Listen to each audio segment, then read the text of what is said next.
Hello everyone. इस video में हम डिस्कस करने वाले हैं regarding dart impact tester by free falling method. So हम एक स्टैंडर्ड को फॉलो करते हुए जो कि काफ़ी प्रोमिनेंट है for dart impact testing, mainly for the films, flexible films.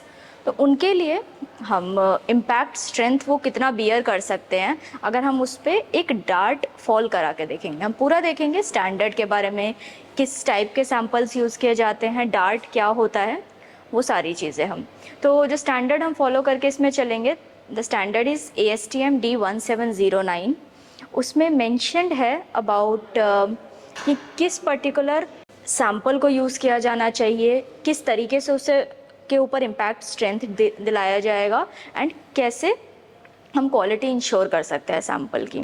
Standard में मेंशन्ड है अबाउट डार्ट। सो डार्ट की हम एक प्रॉपरली स्पेसिफिकेशन देख लेते हैं क्योंकि ये हमारे टेस्टिंग का सबसे इम्पॉर्टेंट पार्ट है जो स्पेसिमेन के ऊपर इम्पैक्ट डालता है।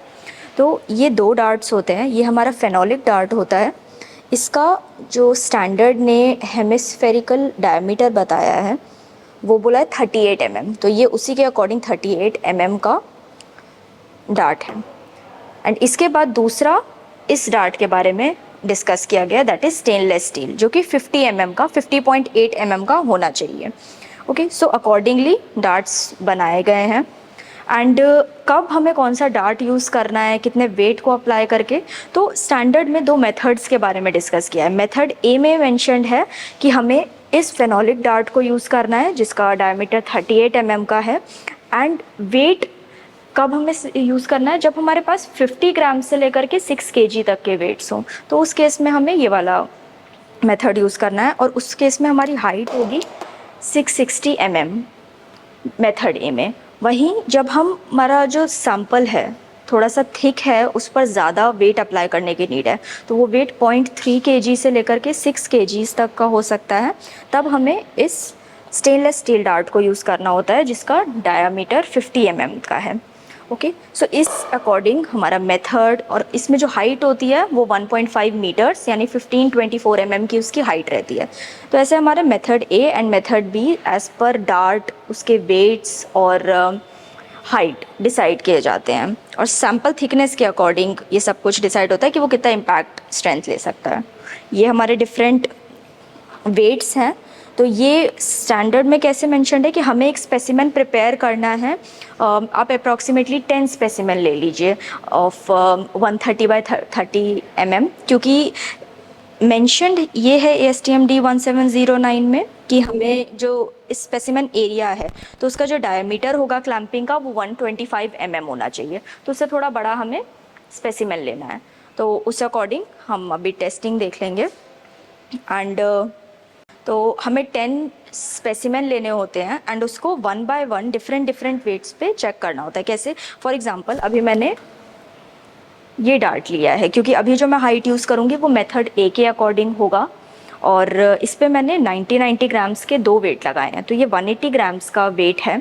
अब इस 180 ग्राम्स के वेट को मैं एक स्पेसिमेन पर गिरा के देखूँगी। तो ऐसे ही अगर 10 स्पेसिमेन है, अगर ये सारे 180 ग्राम्स के स्पेसिमेन में अगर 5 स्पेसिमेन पे अगर ये फट जाता है, 5 में नहीं फटता है, तो इट मीन्स कि हमारे टेस्टिंग में 50% फेलियर है उस स्पेसिमेन में। और यही चीज़ हमें स्टैंडर्ड जज करने के लिए बोलता है कि कब हमारे पास 50% फेलियर आ गया है।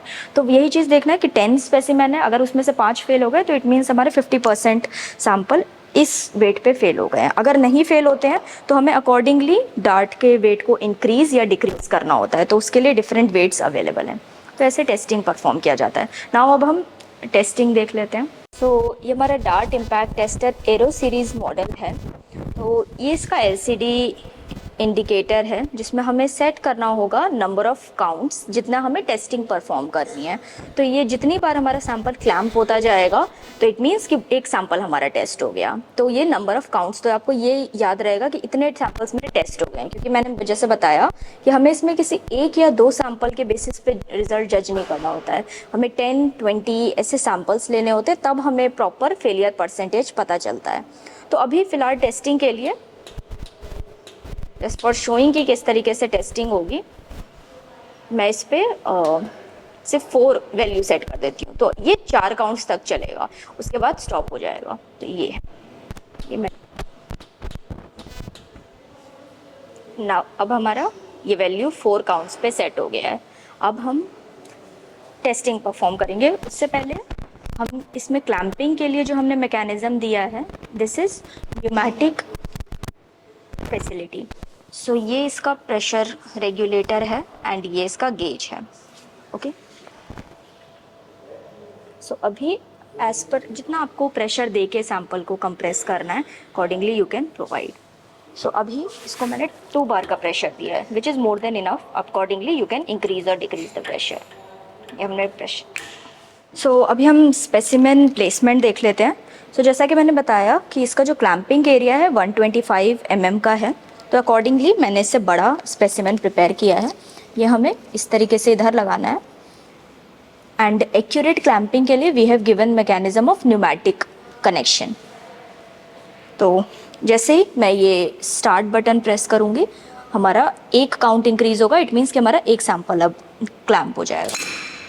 तो अभी प्रॉपरली स्टिफ हमारा सैंपल क्लैंप हो गया।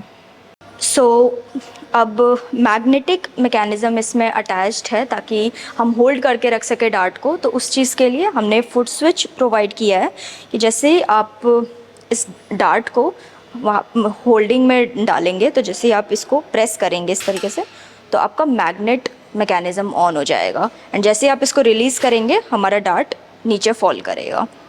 ओके, अभी इसने डार्ट को होल्ड कर लिया है एंड मैंने प्रेस करके रखा है अभी फुट स्विच को। जैसे ही मैं इसको रिलीज़ करूँगी, हमारा डार्ट फॉल करेगा।